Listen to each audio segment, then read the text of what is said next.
All right, good afternoon, everybody, and welcome to this presentation from Professor Stephen Pfaff at the University of Washington. I'd like to welcome Stephen here to the School of Politics and Global Studies for this talk, which is part of our ongoing series in Politics and Global Studies, speaker series this semester, but also part of our project, which has been generously funded by the German Embassy in Washington, D.C. Funding talks on the anniversary of the end of World War II, the 75th embassy anniversary of the end of World War II, but also the 30th anniversary of the fall of the Berlin Wall. And that project has been co-organized by myself and by Volker Benkert in the School of Historical, Philosophical and Religious Studies. So thank you to Volker and to the German Embassy for their generous support of this speaker series. And also, I'd like to say a big word of thanks to Matt Oxford, our marketing director in Politics and Global Studies, for all his help setting up this event. So Stephen is going to talk to us about the topic of mobilization for democracy in East Germany from 1989 to the present. I think this is a really topical talk. We're all really looking forward to it. Professor Pfaff is a full professor in the Department of Sociology at the University of Washington. His speciality is historical and political sociology. He's held various prestigious visiting appointments, including at Nuffield College in Oxford, and he's a member of the editorial board of Social Science History, one of the most prestigious historical social science journals in the United States. He has got a particular specialization and expertise in the study of social movements and collective action, which is the reason why we're so interested to have him talk about mobilization and revolution in East Germany this afternoon. He published a book with Cambridge University Press in 2006 on exit voice dynamics and the collapse of East Germany, which is obviously very relevant to today's topic. But he also this year published a book with our own Professor Michael Hechter in Politics and Global Studies titled The Genesis of Rebellion, Governance, Grievance and Mutiny in the Age of Sail, which is just come out very recently, and I can personally attest is a fantastic book. So without further ado, Professor Pfaff, we'll pass it over to you for your presentation that will go on hopefully for about 40-45 minutes, and then we'll collect questions from the audience and from some of our other panelists if we have them. And thank you very much. We're looking forward to your presentation. Well, thank you very much for having me, and I want to thank ASU and also the German Embassy for making this possible. Bear with us a second. Matthew Oxford and I are going to go to share screen mode. So let's see if that works easily. Okay, everyone can see that. I'm going to go to slideshow mode if I can get there. There we go. Great. All right, so I'll begin. I want to remind you about the shape of things in Eastern Europe in 1989. Most of us recall, some maybe don't, that Europe didn't have the face it has today. It was divided along the lines, more or less, of the countries occupied by the Soviet Union at the end of the Second World War. East Germany had a particularly interesting situation because, of course, it was a divided country. It was the part of Germany, which was the Soviet occupation zone. Other parts of Germany were separated from Germany and given to Poland. And this was the part of the country that was left, with West Germany on one side, Poland on the other, and Czechoslovakia to the south. That matters a little bit for my talk because exit to West Germany through neighboring countries was one of the things that led, I'm going to argue, to the fall of the country, to the collapse of the country. I want to remind you about some features of the East German case. First, the GDR, German Democratic Republic, was the first communist country, I'd argue, that collapsed in 1989, 1990. And that's interesting because that happened despite a relatively high state capacity. It's the kind of state that usually doesn't collapse. And in a very effective and infamous system of surveillance and repression anchored by the state security apparatus called the Stasi. Also noteworthy because it's the only country where mass migration played a major role in the revolution. And also noteworthy is that it experienced a nonviolent revolution which is even more interesting because it was spontaneous, not really organized, particularly in its decisive phase in October 1989 and November 1989.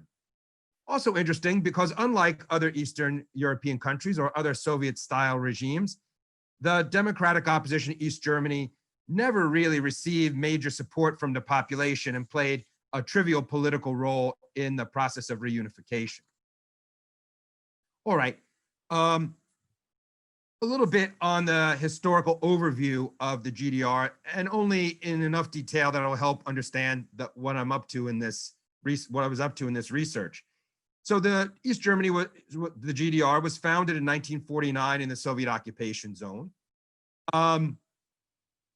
Right from the start, there was an effort to emulate very closely the Soviet model and to build socialism as quickly as possible. That experienced a serious speed bump when there was a popular rebellion, the first really mass popular rebellion in the Eastern Bloc in June of 1953. But that rebellion, although it almost brought the regime to its knees, was brutally crushed in the end with the help of Soviet armed forces.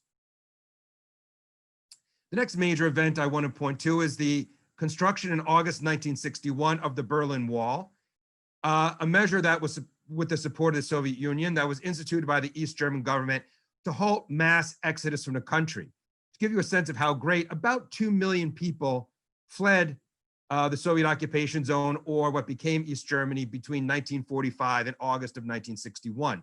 So any effort to really stabilize the country politically, and especially to make economic progress, have been continually frustrated by mass exodus, and that was halted with the construction of the Berlin Wall and the closing of the German-German boundary quite tightly. By the 1980s, as you see on this slide, you can see pretty clear evidence of economic stagnation.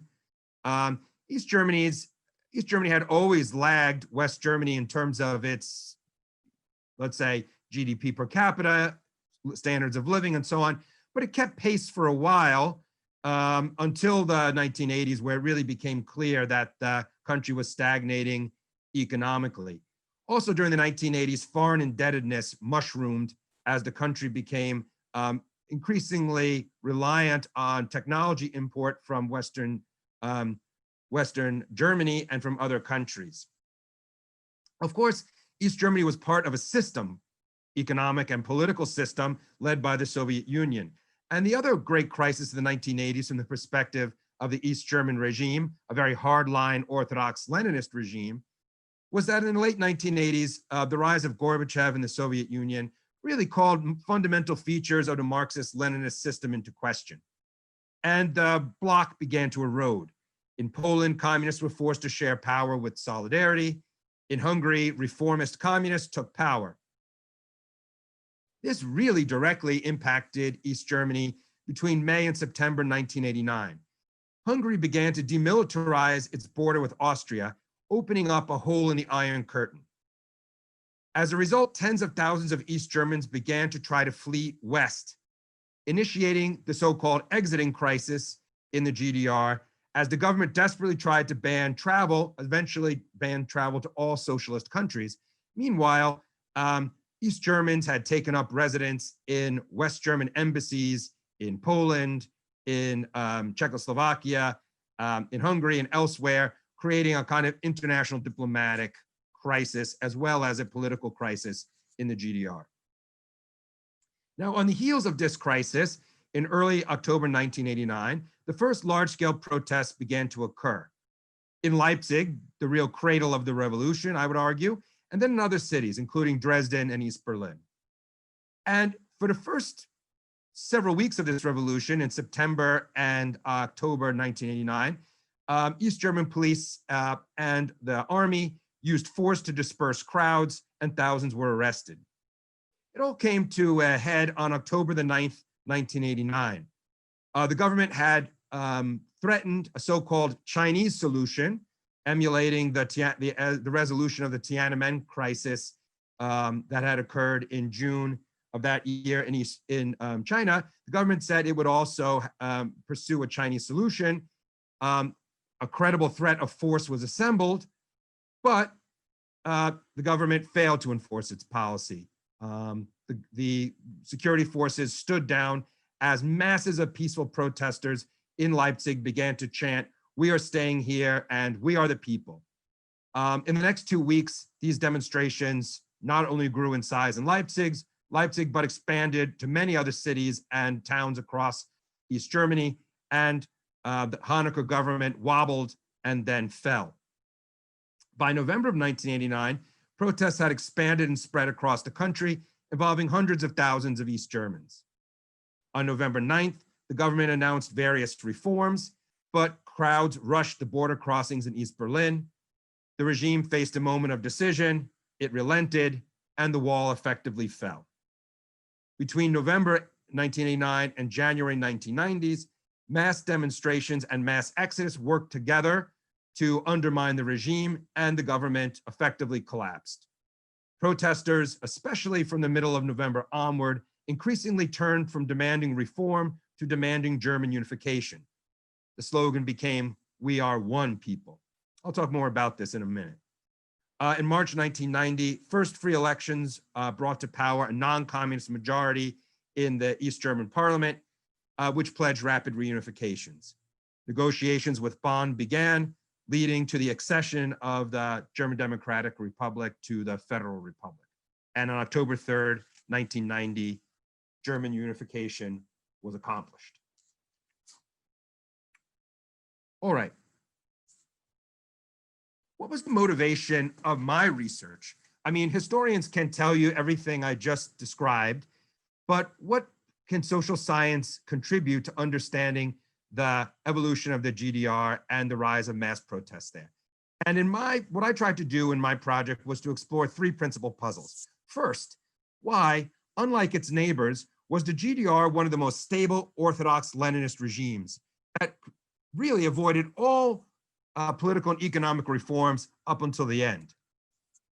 And secondly, and this is the thing I'll mostly focus on today, why did the previously demobilized East German masses, usually described as the most passive and most compliant population in the bloc, suddenly arise in really crushing displays of popular opposition in the fall of 1989?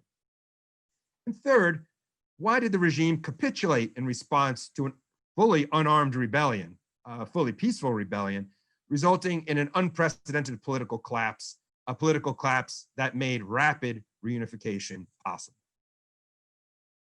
Well, the theoretical motivation I explored was to try to reconstruct Hirschman's exit voice loyalty model. Albert O. Hirschman is a very famous economist. He developed a model in a 1970 book that tries to understand the responses to organizational decline. And he argued that the main responses that people will pursue when an organization begins to decline or serve them poorly or they're dissatisfied with is to either exit or to voice. By exit, he meant leave the organization. By voice, he means speak up or demand improvement. Now, Hirschman and other people applied his model to the case of the GDR, arguing that this was a very comparable case to what he was talking about because exit and voice had jointly worked to undermine the GDR and accounts for its revolution. Now, when thinking about this, my collaborators and I thought, well, there's some problems here. The main thing is that in Hirschman's original formulation, exit by others is the main response. It's the most important thing that leads to organizational change, maybe organizational collapse. And that's because exit by others signals to an individual how poorly performing the organization that she belongs to or is a member of is doing, how badly the organization is doing, and also signals probable future decay, especially exit at high levels. Now, of course, one of the things that Hirschman argued was that exit tends to predominate over a voice. And that's because rational exiters will tend to prefer exit to voice. That's because oftentimes it's easier to individually exit a situation than try to organize collective action to improve it. Collective action requires coordination. It requires overcoming free rider problems. It requires communication across people and the thinking of a combined strategy to make change or to get improvement in an organization. That's hard to do. So rational actors generally prefer exit, and exit will tend to predominate. Well, that doesn't necessarily predict protests, especially large-scale protests, when we apply that to the sphere of politics or to the situation of East Germany in 1989. All right, so when will there be voice? Well, voice is a residual, Hirschman suggests. Voice occurs when it is motivated by some dispositions or factors that lead people to either delay their exit or to avoid exit. And these dispositions he described as their identities, maybe social identities or connection to an organization, emotional or otherwise, and perhaps also their material interests. So when motivated by identities and interests, people will maybe remain in an organization despite its decline and try to press for organizational improvement. Hirschman called this collection of dispositions loyalty. I'm not the only person to be somewhat dissatisfied with that terminology.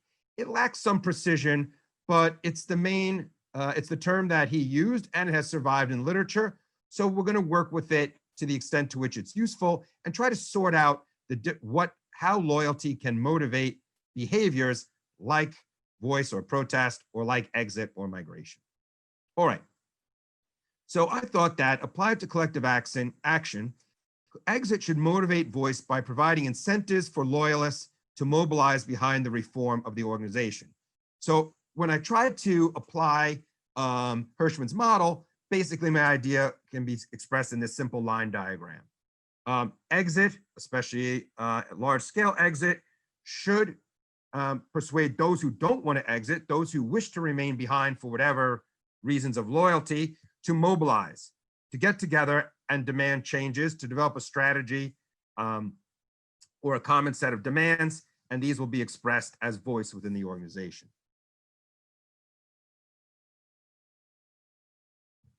But when we think about this in terms of collective action theory, problems remain. One problem is we have to think about how how exit and voice would be related to one another and what effects there might be from the different mechanisms that might be generated by exit of others.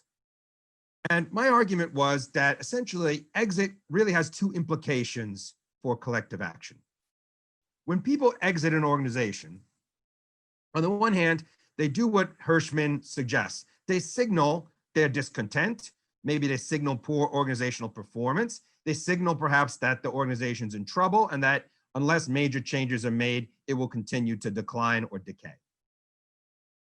But the other issue is that when people exit a situation, exit an organization, exit a country, exit a locality, their exit also removes from the stock of social capital available in an organization or a locality, removes from the stock of social capital that's available to organize protest, to coordinate a response, to bring people out in the streets, to mobilize. And this would be especially true if the kind of people who are prone to exit are also the kind of people who be prone to protest.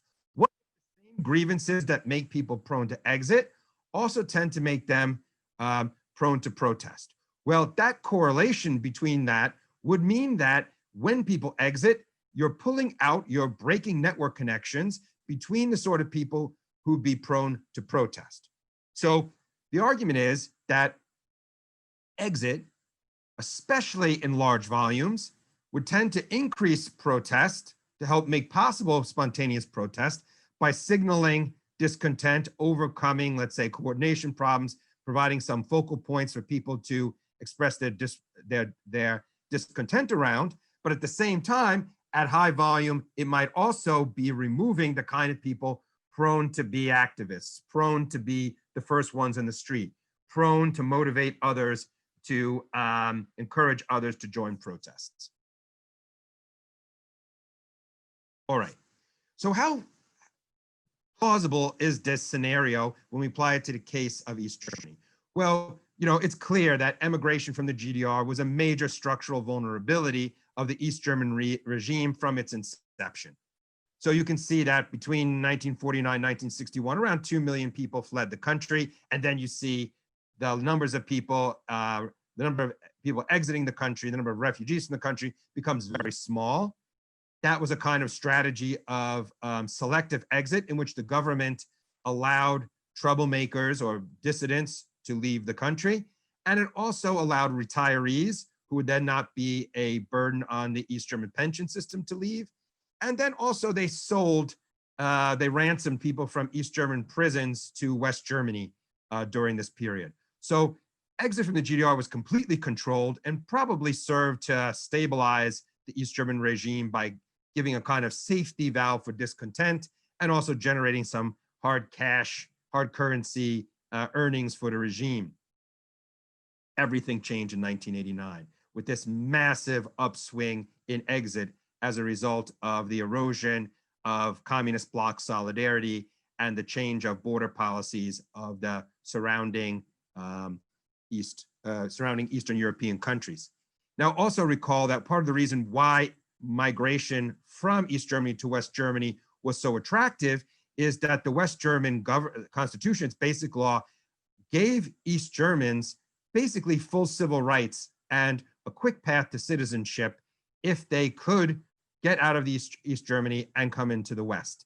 They would be given welfare benefits, housing benefits, employment and training benefits, re-education benefits, and so on. So the cost of exit was really substantially subsidized by West Germany. That's not a situation that obtains in most political situations of countries around the world, but it occurs in some. The two Koreas would be an example. We might think of, to some extent, refugees from Cuba who managed to reach the United States also have some advantages like that. But it's an unusual situation, and it made exit much more attractive. It made migration or fleeing a country much more attractive because one speaks the same language, one will enjoy citizenship benefits and the like in a much more prosperous and one could argue successful country. So this was a real issue. Over the course of 1989, between January and October 1989, you can see the steady increase in the number of people that escaped from the GDR by month, really increasing sharply in September and October of 1989.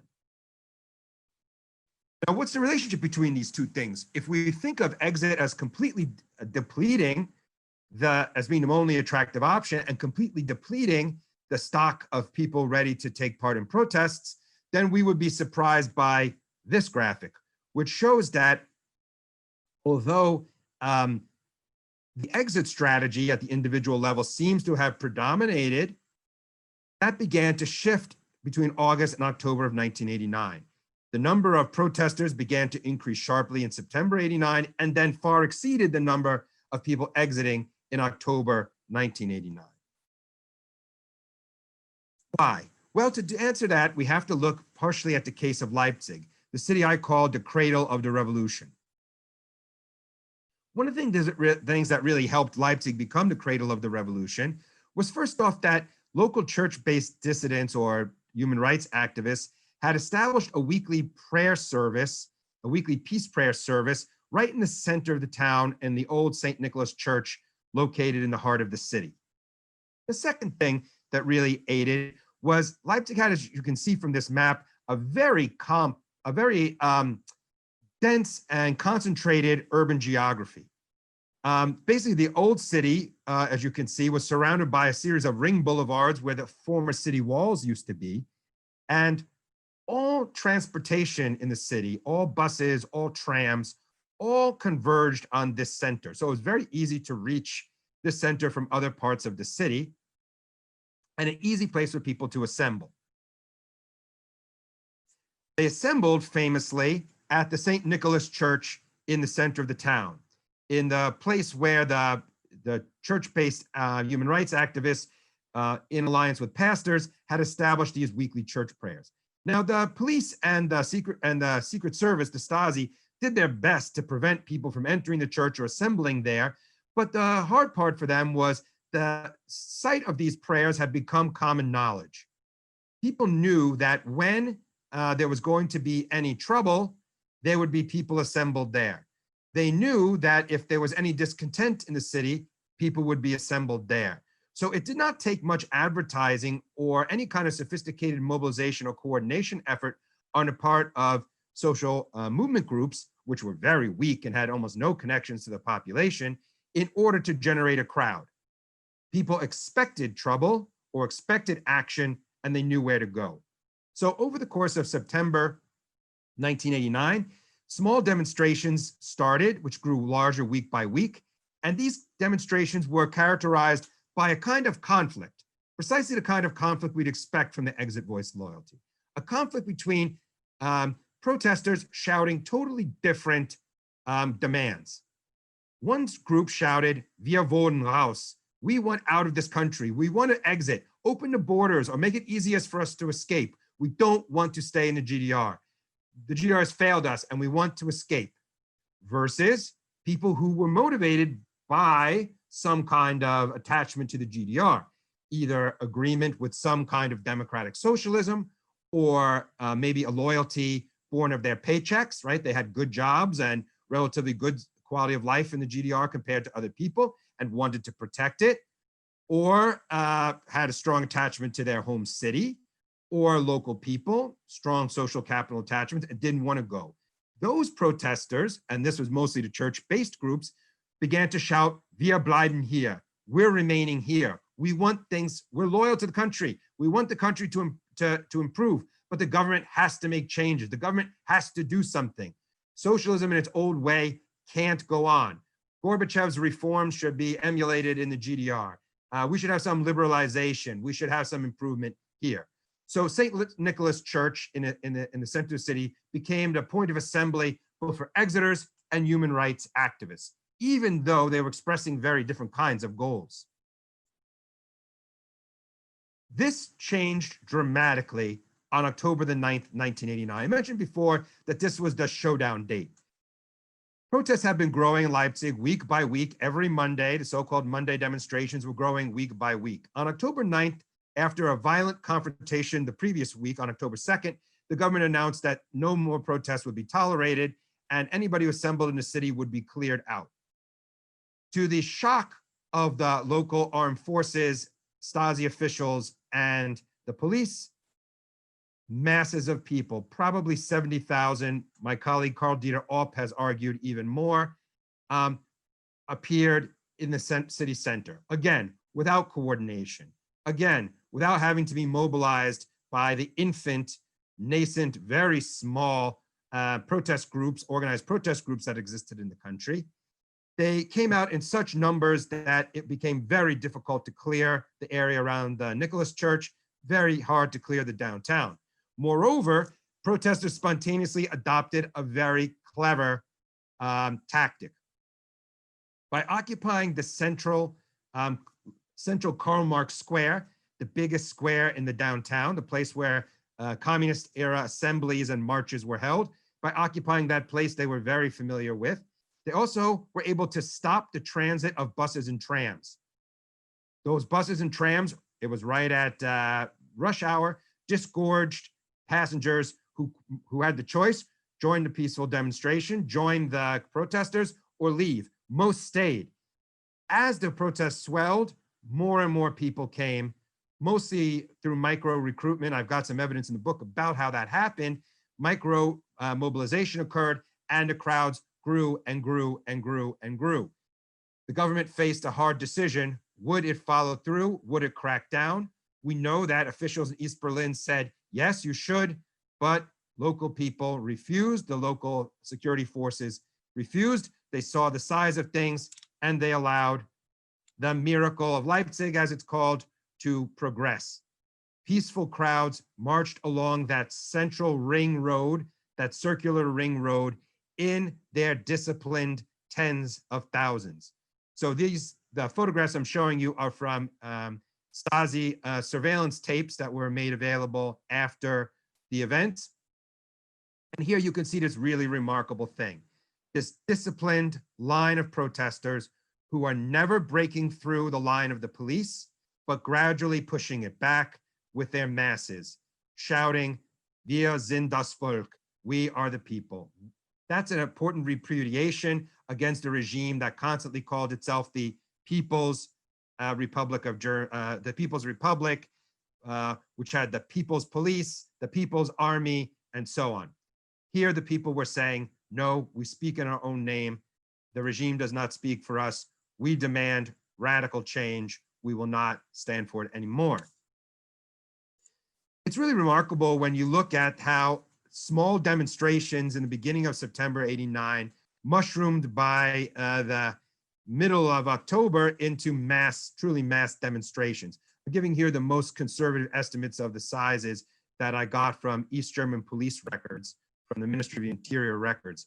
And you can see that by November 4th, some 750,000 estimated people took part in the Leipzig Monday demonstration. Just crushing numbers the government had no way to contend with, whether that be by persuading them that all was well or would be well, and that they should stay home and let the government do its job, nor intimidating them into giving up their peaceful revolution. So mass demonstrations became a weekly occurrence by October 1989 through January 1990. This remarkable photograph shows demonstration at the end of October, the last Monday in October.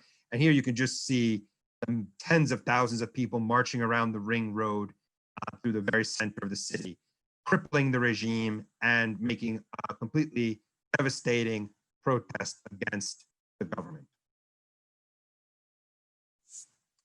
Well, you know that on November 9th, the wall finally fell as protests had spread beyond Leipzig to every part of the country, including East Berlin. And following that, the tone of the demonstrations began to shift from "Wir sind das Volk" to "Wir sind ein Volk," we are one people. This is sometimes called the national turn, which was very prominent in Leipzig, but also across the country, as protesters increasingly demanded the dissolution of the GDR and reunification, rather than trying to reform the faltering socialist state and its economy. Now, once the borders were open, really, there was no hope for stabilizing the situation in East Germany, or for the various reformists who tried to take power from the middle of November onward. All these governments were fatally undermined by the ongoing protests across the country, but especially by the mass exodus of people, now unhindered, who were moving west. All right, so what can a social scientist bring to this?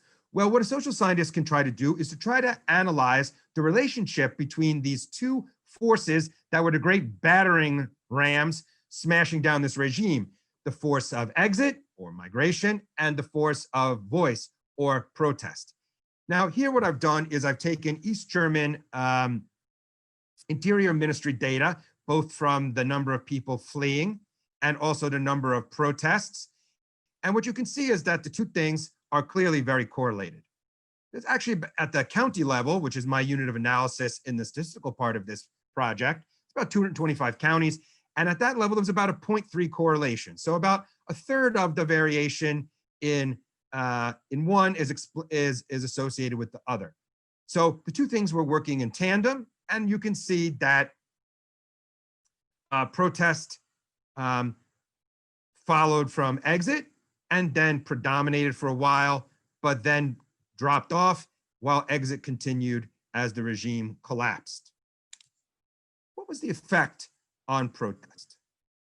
Well, one thing I noticed was that there was a lot of variation. I was able to get into the archives of the GDR Interior Ministry, which managed the police, and I was able to get daily situational reports on events in every GDR county from the beginning through the beginning of the protest wave in the summer, late summer, early fall of '89 through the summer of 1990. And what you can see really is that there's quite a bit of variation in protest in GDR districts. So if I add those counties up into the 15 regional districts they made up, you can see that some regions had almost, well, let's say very little protest participation, like Frankfurt Oder in the northeast of the country, versus Leipzig district, which had crushing amount of popular protest. And it turns out that exit rate, if we take the exit rate, we can see that that varied quite a bit also between GDR districts in 1989 through March 1990. The average county or region in the GDR lost about 2.5% of its population, but there was some variation, just about 1% in the Neubrandenburg district versus, over 3.5% in Berlin, or close to that number in Dresden. All right, so what I was able to do was to estimate some regression models which predicted two different ways that protest was expressed. I was able to look at the total event rate across counties, so how many protest events were there, and as a second measure, the participation rate, so how much participation was there across all events in these counties. And the strategy was to measure the triggering effect of, or signaling or triggering effect of exit on subsequent protest wave. So I measured how much exit there had been through September 1989 on the subsequent protest, on the amount of protests that occurred, protest event rate or participation rate that occurred in September 89 through March 1990. Now, to try to get at the signaling effect of exit, one of the things we looked at was to see whether exit rate was associated with the protest event rate and the participation rate. These findings hold for both ways of measuring the dependent variable, so I'll just talk about them in a combined way. We found that exit rate was positively associated with association, and that supported the interpretation of a signaling effect of exit, as our model expected. We also saw that that when we looked at very high levels of exit, when we squared the exit rate, we found a negative association. That suggested that at very high levels, exit did have a modest, at least a modest effect, in some places a more substantial effect on suppressing the amount of protest we would expect and how many people took part in it. That backed the network erosion effect, or the network erosion mechanism that we had theorized. We also tried to see whether there was some loyalty effect. Was there some evidence that better off people in the GDR, or at least better off counties in the GDR, were more likely to protest because they were more likely to try to save the GDR rather than see it collapse? And indeed, we found that. One of the best ways, it's very hard to get at income in the GDR because income was not really an important measure and there wasn't much variation. But we do know that employment in the tertiary sector was the most modern and overall best sector of employment in the country. And we also know that counties that had a high employment in the tertiary sector had been greater beneficiaries of investment by the regime in their economic development. And indeed, we found that areas with higher employment in tertiary sector had more protest, which we thought supported a loyalty effect that Hirschman expected. The interesting thing is we tried lots of other covariates, including whether the new forum, the most important of the nascent or emerging protest groups, organized protest groups, was present in a county. We tried lots of grievance measures, and none of these things really were significant at all in our models. We also found that the model was similar whether we included outlying cases, counties that had really high protest event rates or very high participation rates. It didn't matter. The same things held up. I'll give you a visual representation of that. So this shows the predicted regression lines against the empirical observations. And this does show that curvilinear effect, that at very high levels of exit, it does seem to have started to suppress the expected amount of protest in a county. And that holds up whether or not we include potentially outlying cases. In fact, it's stronger without the outlying cases. The departure from linearity is even more conspicuous. Okay, but what about loyalty? Now, there's kind of two sorts of protests we might imagine in East Germany going on at the same time. One I'm going to call insurgent voice, insurgent protest. That's the one that's basically designed to batter down the East German regime and force it either to make radical changes or even overthrow it and promote German reunification. It should be true that voice like that is different than voice motivated by loyalty to socialism or loyalty to the survival of the regime. So one of the things I wanted to figure out was reformist voice different than insurgent protest?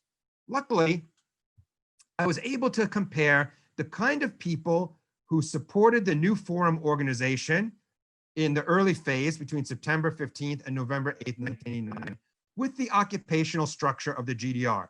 The reason I was able to do that was the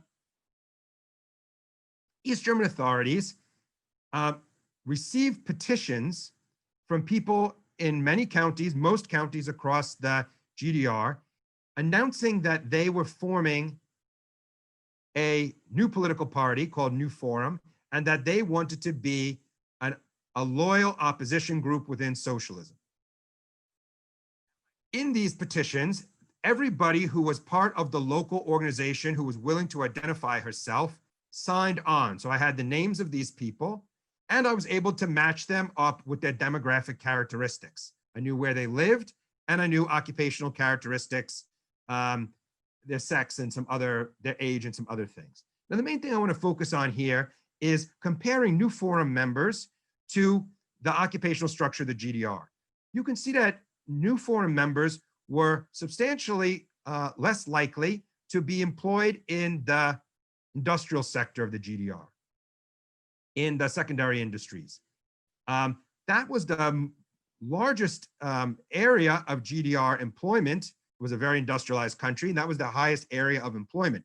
But people who joined New Forum, who announced themselves as New Forum, let's call them sort of democratic socialists of the first hour, the people willing to take the risks early on.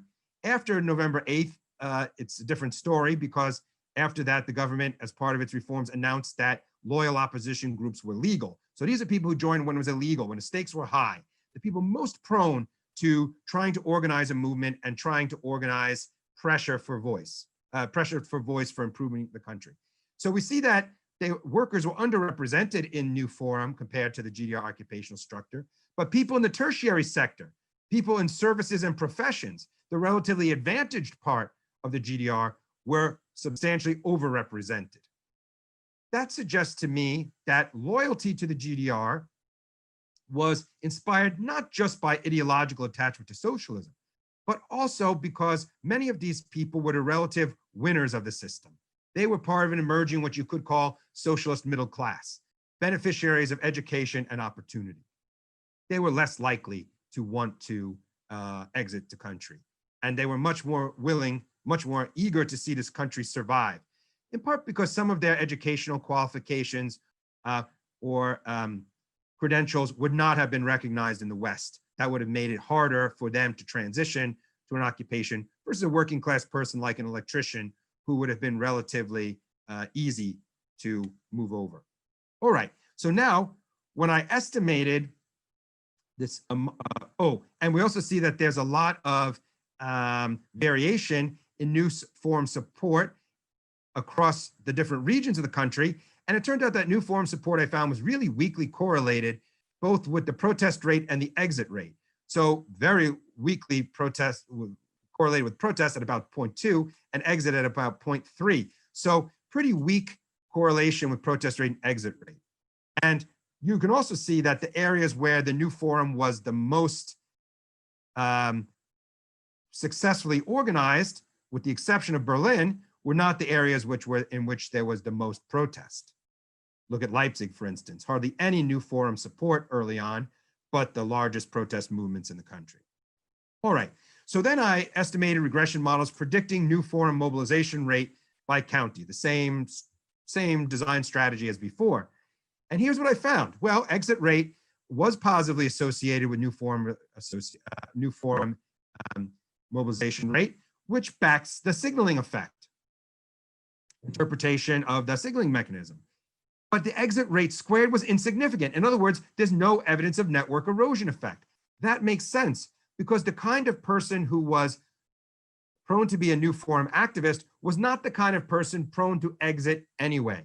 It was drawing from a different pool of people than was insurgent protest.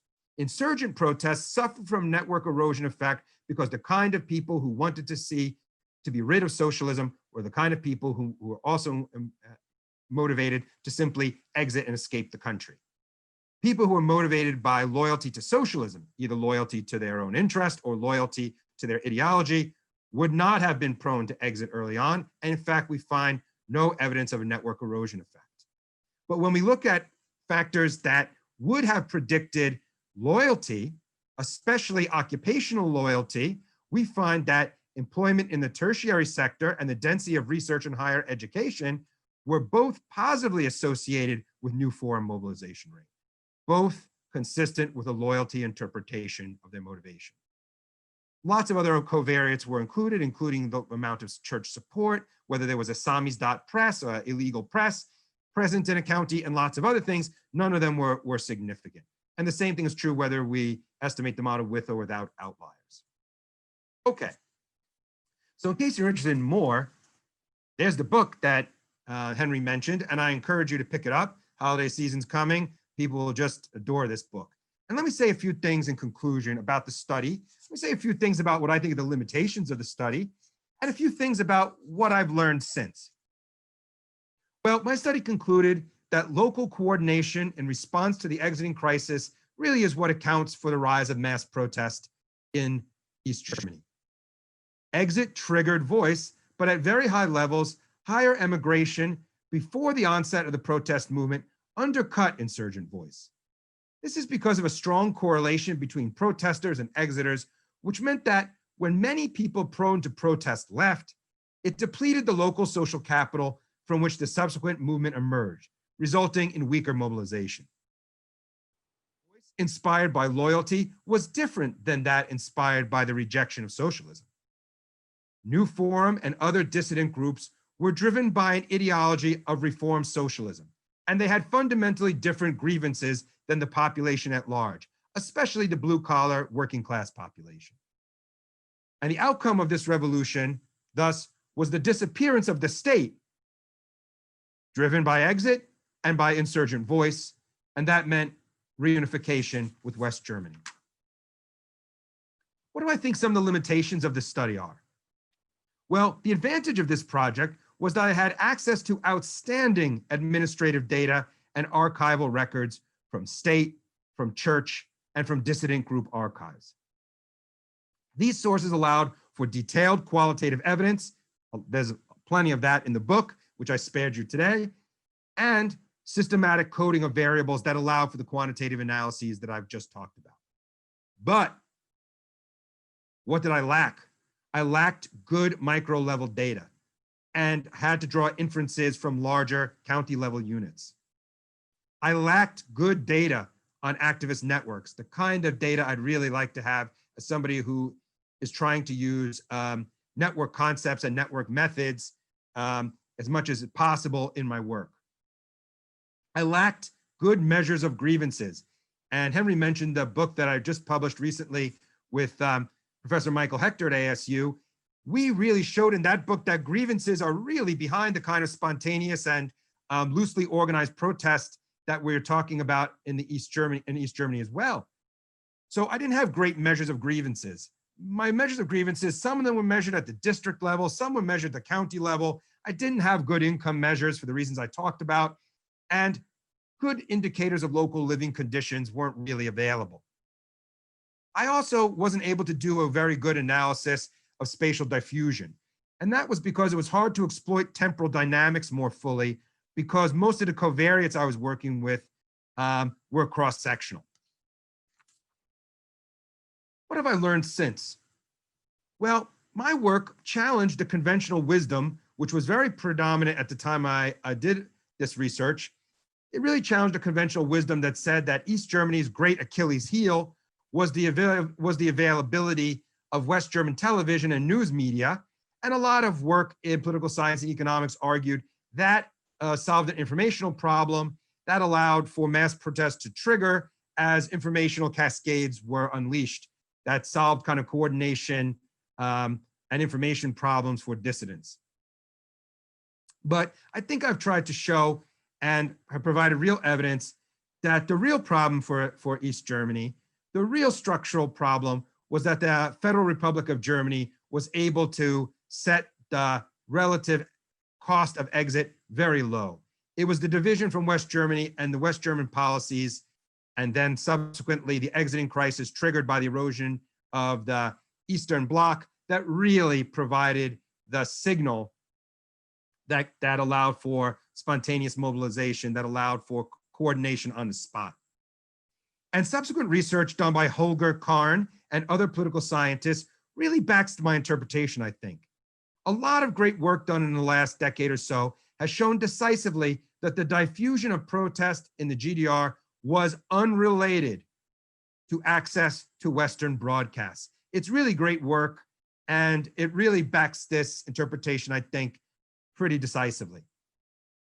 More generally, a lot of research being done by political sociologists, some economists, and some political scientists is showing that in high-risk collective action, informational diffusion may be less important than social influence in explaining why protest movements get started and why they can expand so rapidly. And that's been shown not just in the case of East Germany, but across time and across place in lots of cases, including the Arab Spring, the color revolutions in the former Soviet countries, and elsewhere. I also think I've learned that the nature of grievances matters more than I anticipated. For example, Carl Dieter's really stellar research on protest among the so-called disappointed revolutionaries after the revolution, people in the 1990s, really showed that economic grievances were the main motivators of the routine protests that sprung up again against reunified government. And although I included measures of structural grievances in my models, I lacked good measures. I now realize that in addition to better structural measures of grievances, I now realize that the communist regime's handling of the exiting crisis imposed a set of incidental grievances, short-term grievances that violated people's expectations about good governance and about the expectation of protection they should be getting from the government, that probably worked alongside exit as a signal to trigger spontaneous, large-scale collective action. And I've learned from talking to economic historians that the exit problem continues to frustrate economic and social progress in the East today, simply because the best and brightest continue to leave East Germany, making it very hard for the country to overcome its problems in having lower levels of productivity and education than is the case in the West. So despite massive investments, despite massive efforts in infrastructure to try to raise East Germany to a higher level, as that graph I showed earlier in the talk shows, structurally, East Germany has never really been able to close the gap that existed in West Germany with West German economy since the 1950s. I guess you could say in a way that East Germany, for lots of reasons, has ended up being a bit like the Mezzogiorno region of southern Italy, that despite enormous efforts to help it catch up, it remains trapped in a kind of path-dependent structural disadvantage that makes it very hard for it to catch up in productivity or economic growth. Thank you so much for your attention. I'm eager to take your questions and to answer anything you wish to talk about. Thanks so much. Well, thank you very much, Professor Pfaff. That was wonderful. I'd ask anyone in the audience to submit questions in the Q&A box, which we will then submit for response from Professor Pfaff. But while we're waiting for people to weigh in, I have a few questions of my own. I just would really be interested to learn a little more about opposition groups in the GDR. So you mentioned one, which is the Das Neue Forum. But you also mentioned that these groups were very weak. So could you perhaps talk a little bit about the types of groups that existed in opposition to the government of the GDR, and perhaps even a little bit about why they were so weak? Yeah, good question. I mean, East Germany had a fragmented, small, dissident movement, I would say, not a very unified one, prior to September 1989. Why was it so small and so weak? Well, the main reason was very successful infiltration by the secret police. I was able to read secret police reports on these groups, and it turns out they knew everybody who was involved locally. They actually had many people who were plants, either agent provocateurs or informants in all of these groups. They were able to push, the only place they could take any refuge was the semi-autonomous church organization, especially the Lutheran Church. In the book, I have a lot of research about why the church, especially in Leipzig, became a kind of cradle for these groups or cradle for protests. But generally speaking, outside of Leipzig and a few other places, there was almost no room for these dissidents in the church. They were pushed out because of secret police infiltration and also pressure from the government on the church. Another problem for the groups was they had a hard time coming up with a common message. They were afraid to undermine the regime in any way because they didn't want reunification. So they were not willing to embrace nationalism like dissidents did all over the rest of Eastern Europe. Some kind of civic nationalism, but nationalism nonetheless. They were really constrained in their willingness to do that. What I think they did very well, to give those dissidents credits, was they began to, by 87, 88, to really converge on a simple message, and that was a human rights message. That their main goal was to expand the space for human rights, for civil liberties, within the framework of socialism. And of course, they were encouraged by Gorbachev's glasnost and new thinking to do that. So that was one factor. But when the mass movement began, when protests began to really grow in places like Leipzig, Dresden, a few other places in September and then into early October 1989, these groups were not organized. And I was able to show played no role in organizing protests or demonstrations in these places at all. But they were trying to get started. And that's why I was able to exploit that membership list of the 25,000 first members of New Forum organization, which was the biggest one and the one organized in the most places. That's why I focused on it. So they were trying to play catch up, and they were trying to organize a movement and make demands and so on, but they were always, I would argue, a couple of steps behind what was going on in the streets. So my interpretation is that outside maybe a few localities, they played almost no role in organizing protests, were never really able to give the protests a message or impose their reformist socialism as the main demand of the revolution anywhere. So partly they were weak because the regime was so repressive. Partially they were weak because there was a national issue they were afraid to touch. And partially they were so weak is because they were always trying to play catch up. Events just developed so much faster than their ability to come up with a political strategy, to build an organization, and so on. So that's why. But especially that group of around 25,000 who signed petitions and declared themselves to the Ministry of the Interior and the secret police, those are really courageous people. Don't let me minimize that. And I think they were sincere in their desire to try to create a better kind of socialism. But the protesters in the streets, the people exiting the country, and eventually the voters in March 1990, pretty much roundly repudiated that vision in favor of rapid reunification. Does that answer your question, Henry? Yeah, absolutely. Great. Thank you. Good. I have a related question here from one of the participants, from Nathaniel Pierce, who asks whether the churches in East Germany played a large role in the dissident movement. And perhaps we know that in Poland, for example, the Catholic Church was very central to opposition to the communist regime. And he asked specifically whether the division between Protestant and Catholic churches in East Germany might have played a role in leading to different goals of the different churches and perhaps therefore weakening the protest movement. Yeah, that's an excellent question too. So I also don't want to take anything away from the church, especially the Lutheran Church. And that's because in some places, the Lutheran, like in Leipzig, Lutheran church officials and pastors took real risks to allow these human rights groups to meet in their churches, to establish this weekly priest prayer services on Monday evenings. That was really crucial, and give them some encouragement. There's another thing I think that these pastors and church officials did, which was absolutely vital. And that is, from the very beginning, they constantly insisted on peaceful protest and used Christian rhetoric and Christian symbols to insist on absolutely peaceful protest. Because one, they didn't want violence for religious reasons, but they also knew that any violence would lead to a crackdown, that the regime would be justified to utterly smash the movement and destroy it.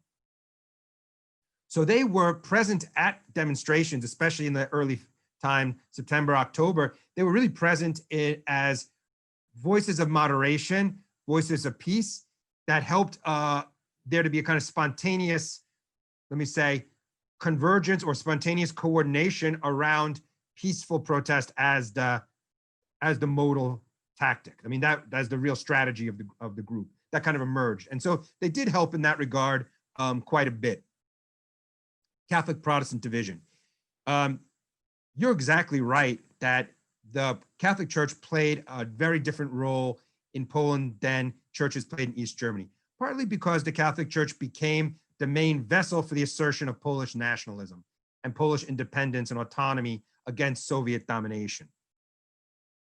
Churches couldn't play that role in East Germany because of Germany's historical legacy, its fascist legacy, its Nazi legacy. They couldn't really do that. Secondly, there was, like you say, a confessional division between Protestants and Catholics. It also meant that in the GDR, the Catholic Church was under much harsher control than was the Protestant Church. The regime saw the Catholic Church as potentially a bigger threat and kept it a bigger muzzle on it. Whereas the Protestant Church was actually allowed to have some exchange with the Protestant Church in West Germany, its sister church in West Germany, including the transfer of funds that helped subsidize the East German church and give it like some incentives for being church members that helped out. But the Protestant church, on the other hand, you know, the Lutheran church has a long tradition, and I say this as a practicing Lutheran. The Lutheran church has a long tradition of, going back to Luther himself, of subordination or service to the state. Yeah, Luther's two-kingdom doctrine always insisted that there should be a separation between the religious sphere and the political sphere, and that the church should not go against the state unless the state is doing something that makes it impossible to be a professing Christian. So the East German Lutheran Church, in many ways, made its peace with communism. So long as they had their sphere, so long as they had their connections to their co-religionists in the West, so long as they had some space and some autonomy, they kind of made their peace. Now that pragmatic accommodation created some space for the East German dissidents, like I talked about, human rights dissidents, but it also really limited what they could do and how far the church was willing to go. So it could not ever become and would not ever have become something like the Polish National Church with its ringing repudiation of communism as a sinful system and against the Polish nation and so on. There was just no way the Lutheran Church was going to play that role in East Germany for pragmatic reasons and ideological reasons too. Great question. I love talking about it because I spend a lot of time interviewing church officials and going through the archives of the churches. And also East Germany had a state ministry or state office for church affairs. And I spent a lot of time reading through interviews and transcripts of conferences and events and East German state officials reporting what was going on in the churches. So I have a good grasp of that and a feel for what was going on. And also, not everyone will know, but another string to your scholarly bow is that you have some very interesting and important work on the spread of Protestantism through Europe, also using social network theory. So, so we had a real expert's response there. I have a question here from Volker Bankhout, who's a professor in the history department. I'm going to read it out in full. He says, "Thank you so much for this wonderful talk. I'm writing a paper right now trying to make the term peaceful revolution useful in the context of the BLM protest this summer. Though there is no exit equivalence, I'm struck that BLM managed to form a coalition not only of diverse people, but also people with very different grievances. In a way, there seems to be a loyalty part in this too, as many are protesting to reform particularly the police and justice system, though they themselves benefit from the system. Others are more reminiscent of the insurgent group you describe in today's version would be epitomized by defund the police. Is there a way to make your work on the GDR applicable to our situation in the United States today?" Wow, Volker, that's a great question. Now, I'm treading carefully because I'm not an expert on a BLM. The only thing I know about BLM is what I read in the newspaper. So, I haven't done research on that. So, I'll take up your question in the spirit I think it's meant. Yes, there are a lot of parallels. A lot of it has to do with, there was a lot of protests in East Germany against the brutality of the regime, the use of police force against peaceful people, the intimidation of people by police, kind of police state mentality of the regime. So in that sense, I think some parallels. I think that one of the reasons why another parallel is this. My impression is that BLM, or the broader movement against police brutality, or for police reform, is also a loosely structured movement, a lot like the way the East German movement was. I mean to say that it's not clear that there's a centralized leadership who's deciding a political program. Local activists can kind of assert demands of their own, sometimes using social media, sometimes using access to the press, to the conventional media, sometimes right there in the streets. I think I think BLM, a lot like the East German protests, is a very heterogeneous coalition, and there's a lot of variation in what people are demanding and what they want, as you're saying. I think you're right about that. I think there's a more moderate demand, let's say, for police reforms, or a continuation of those which are already begun before the spring of 2020, versus the more radical demands you mentioned, the defund the police. One thing I think that's quite a bit different than, let's say, the East German situation is this. I've noticed that although the Black churches, African-American religious groups are playing a role in this movement, they are not playing the leading role as they did, let's say, in the civil rights movement of the past in the United States or in other episodes. They're playing, I would say, a following or catch-up role. It's the radical activists who made the mass protests in the streets happen, who created the confrontational protests in many places, and then the trailing of the more established protest groups and more established civil rights groups and the churches. So whether the churches will have the kind of moderating effect or the kind of conciliatory messages that they did in the civil rights movement, that defanged a lot of the opposition to the civil rights movement, that made for a kind of moderate outcome and rather, moderate reformist legislation back in the 60s and 70s, whether that will be true this time around, I don't know. I have my doubts, in part because today's young people are a lot less rooted in churches and connected to church organizations than they once were. One of the things we're seeing in the United States is the very rapid secularization of younger cohorts in the United States. The share of African-American and other people of color who are active church members is much lower than their parents and grandparents' generations. That's also true for white Americans as well, but it's a dramatic decrease also observable among young people of color. So I'm not sure the churches are going to have the role they played in the past, that moderating, conciliatory kind of reformist role. So I think that there is a tension between the reformists and the insurgents, and a real tension in agenda setting and goal setting. My hunch is that many leaders of the Democratic Party would prefer it if the reformist voice was more dominant. I think it would make their job easier, getting legislation through Congress or making other kinds of administrative changes. But I'm not sure that insurgents are going to be satisfied with half-hearted or tepid responses, and I'm waiting to see whether that will divide the movement or fracture that coalition you allude to. So, great question. I'm just thinking on my feet here, but that's the impressions I get from what I've studied in the past and what I'm reading about BLM now. Great, thank you. We might return to the present day in a second, but first we have a question from David Benesh, who's asking whether you've applied your theoretical model of exit, voice, and loyalty to the end of the other communist regimes in Eastern Europe, like Czechoslovakia, for example, and how applicable that model is to these other cases. Yeah, that's a good question. I mean, it speaks to the generalizability of the model, how well it travels beyond the East German case?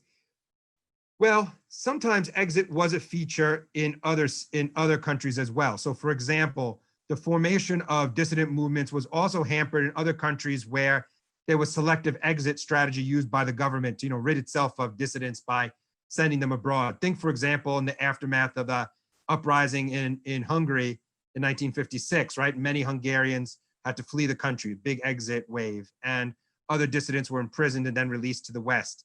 There was some of that in Czechoslovakia also. So yes, there's to some extent.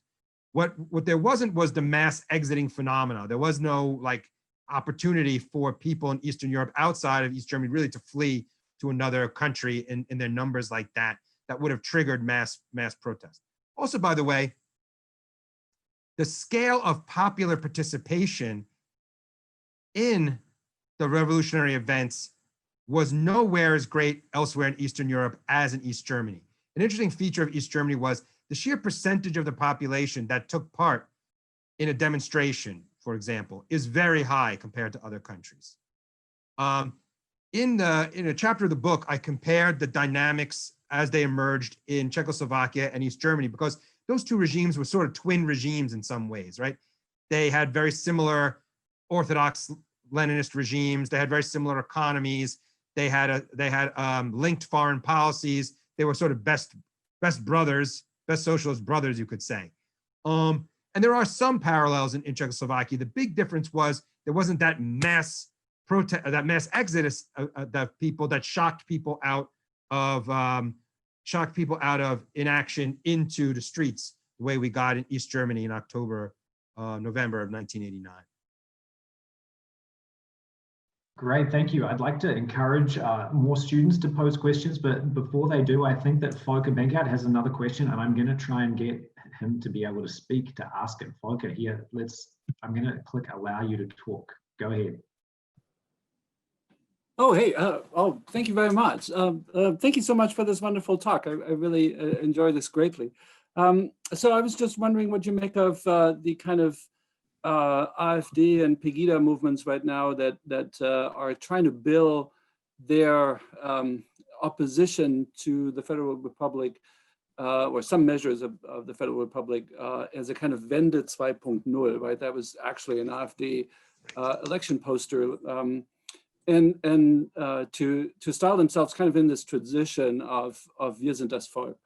And that is so, I mean, it's so shocking to me that those who largely set out the peaceful revolution now claim inheritance of it, but they're not unsuccessful with it. Why do you see the success in these movements and claiming this inheritance of which they have no part really?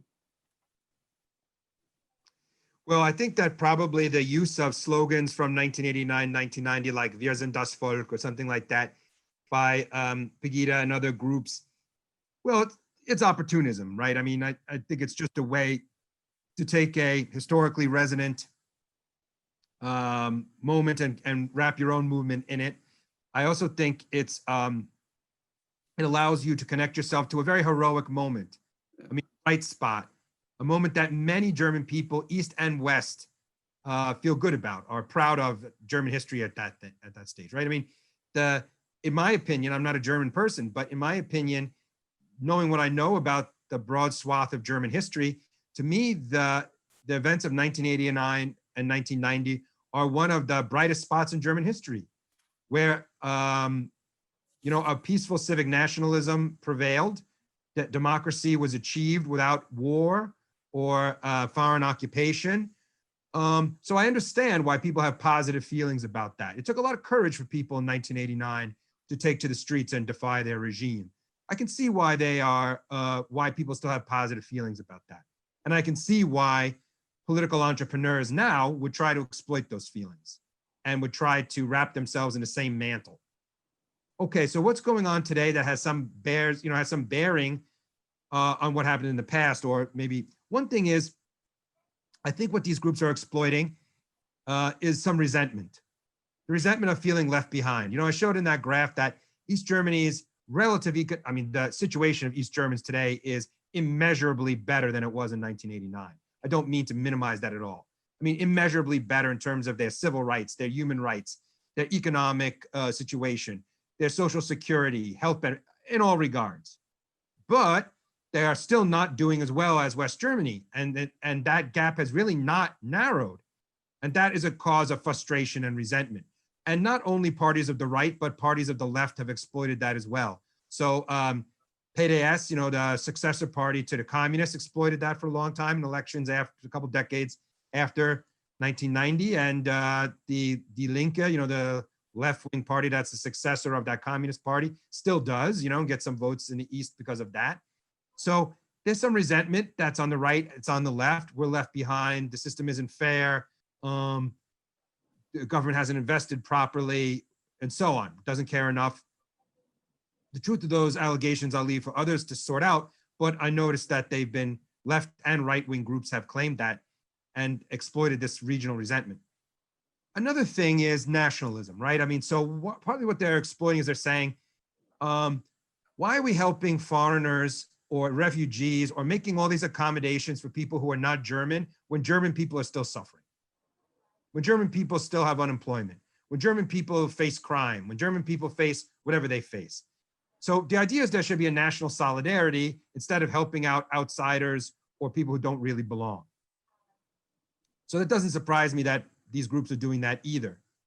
What's really interesting to me, actually, is how similar, other than the rhetoric and those symbols you talk about that they've used, how similar what's going on in Germany is to what's going on across all the Western democracies.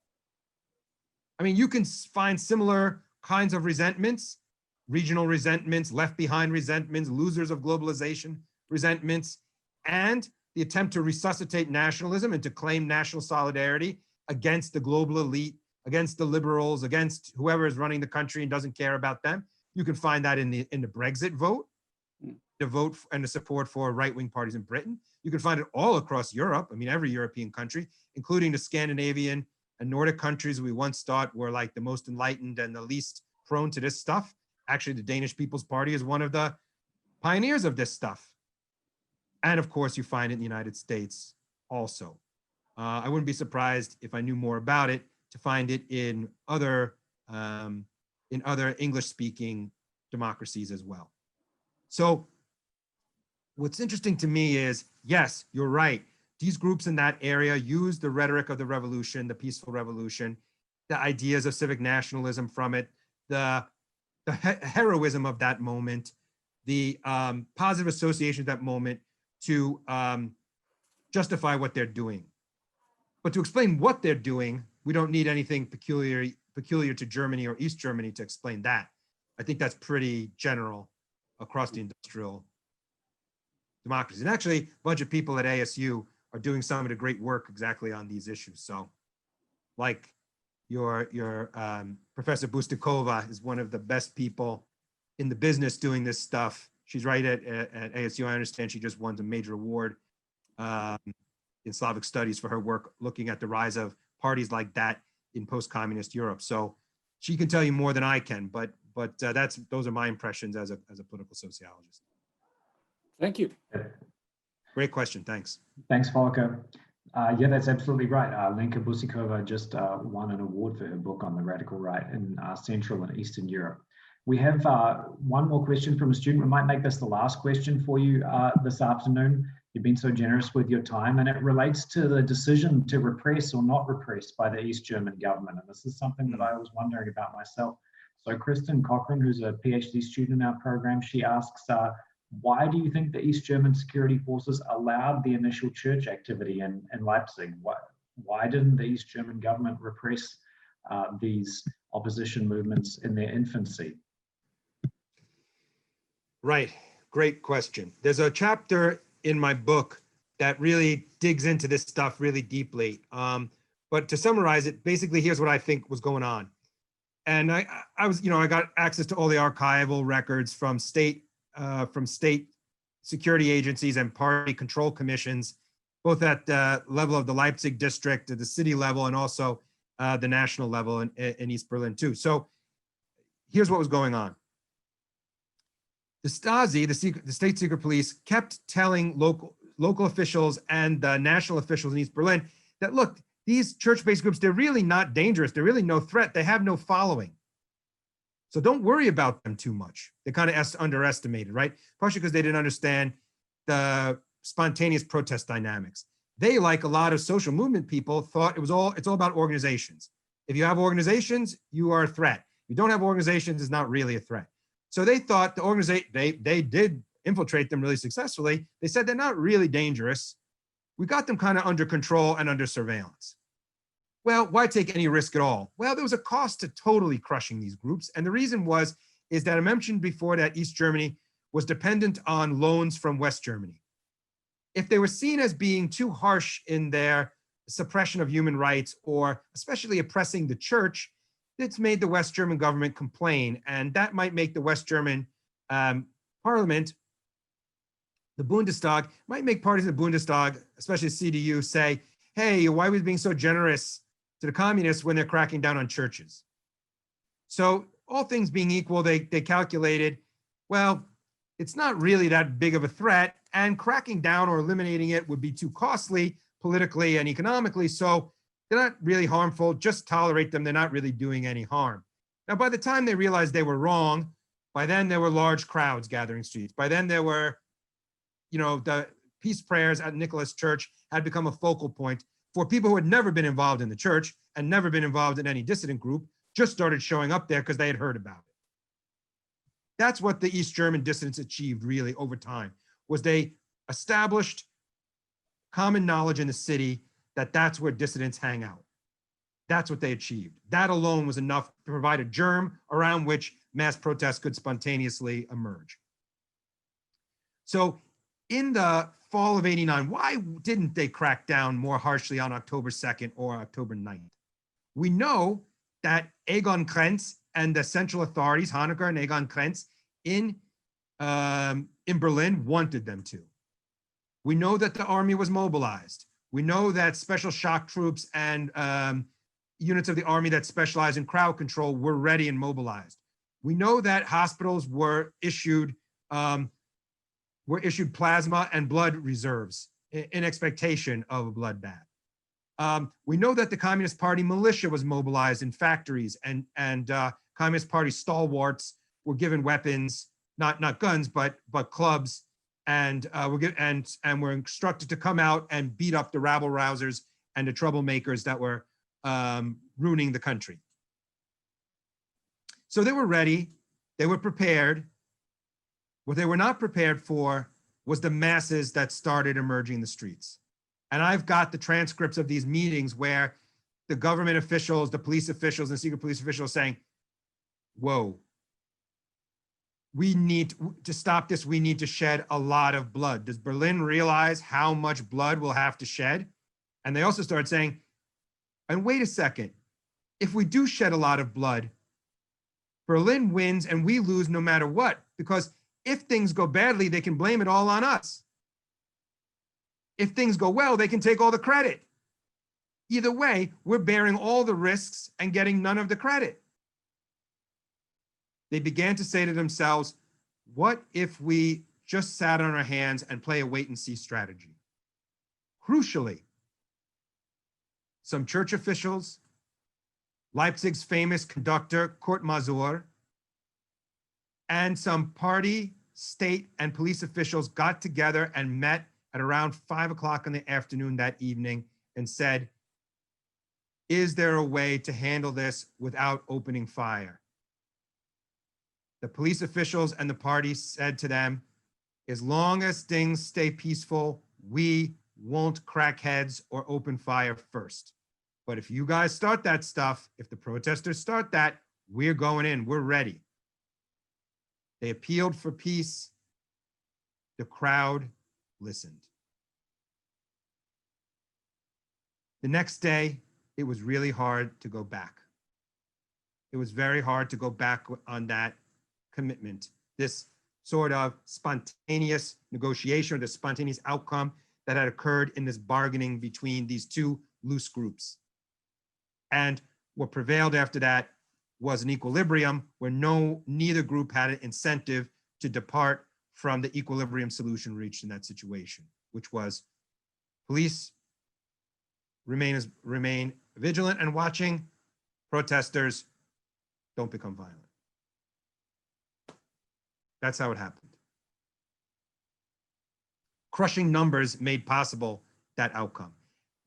Had the numbers been smaller, they certainly would have been crushed and many arrests would have been made, as had been done on previous Mondays. And maybe the Monday demonstrations would have been eliminated altogether and the church completely closed off or the downtown blocked off. But the crushing numbers made it hard for the government to act that way. That was great. Thank you very much, Professor Pfaff. This has been a wonderful event, great talk and excellent Q&A, including really excellent questions from our students and from affiliated faculty. So thank you everyone for your attendance. I just once more like to thank you for making this possible, Professor Pfaff. Thank you for zooming in and giving us this talk and responding to the Q&A. Thank FOCA and the German Embassy and the Politics and Global Studies, but also Historical, Philosophical and Religious Studies departments. And finally, also to Matt Oxford for giving us all the technical assistance and organizing everything for us. So thank you very much. May I say a couple of things just in farewell? Of course, please. Thank you so much for the opportunity. Thank you very much for the questions. I also thank you for your patience. I know Zoom things can be difficult. It's hard to just listen. In a seminar room, we'd all be much more involved with each other. I can't see your faces. I hope I didn't bore you terribly. It's a great burden on anybody giving one of these Zoom presentations. I tried to keep it lively. I hope I succeeded. Thank you for your patience and understanding for any shortcomings. And also I want to say thanks to my friends at ASU. A lot of great people there. Everyone's always been really kind to me the couple of times I visited. And I look forward to seeing all of you again sometime in the future in the flesh. Thanks so much to everyone, Matthew, Henry, Folkert, for making this possible, and to the German Embassy as well. Great, thank you very much. And we might see people next week for the next event in our series. If people are interested, that announcement's going to be going out soon. And otherwise, check our website, asugermany.com. All the talks and things from this program will be up there. So thank you very much, Professor Pfaff. Tschüss. Tschüss.